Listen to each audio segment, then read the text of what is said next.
আসসালামু আলাইকুম। এই মুহূর্তে আমি অবস্থান করছি বসুন্ধরা স্পোর্টস কমপ্লেক্সে। এখানে আজ রংপুর রাইডার্স আগামীকাল তাদের বিপিএলের প্রথম ম্যাচ, তার আগে নিজেদের হোম গ্রাউন্ডে সবশেষ অনুশীলনটা করে নিলেন। আপনারা জানেন রংপুর রাইডার্স খুবই শক্তিশালী দল করে থাকে। তারা যদিও গতবার চ্যাম্পিয়ন হতে পারেনি, তবে এর আগে কিন্তু তারা চ্যাম্পিয়ন হয়েছে। তারা গ্লোবাল সুপার লিগও কিন্তু চ্যাম্পিয়ন হয়েছিল এই নুরুল হাসান সোহানের নেতৃত্বে। তবে এবার তারা বিপিএলে চ্যাম্পিয়ন হতে চায়, সে লক্ষ্যে কিন্তু দল গুছিয়েছে।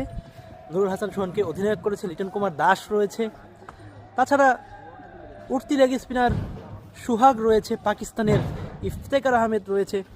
সব মিলিয়ে মোহাম্মদ আশরাফুল, যিনি সহকারী কোচের দায়িত্বে রয়েছে। সব মিলিয়ে এবারের বিপিএলে রংপুর রাইডার্স কিন্তু চ্যাম্পিয়নের একজন যোগ্য দাবিদার। সেই রংপুর রাইডার্স আগামীকাল মাঠে নামবে। তার আগে ঢাকার বসুন্ধরা স্পোর্টস কমপ্লেক্স, যেখানে তাদের হোম গ্রাউন্ড বলা হয় যেটাকে, এখানে তারা আজকে অনুশীলনটা সেরে নিলেন।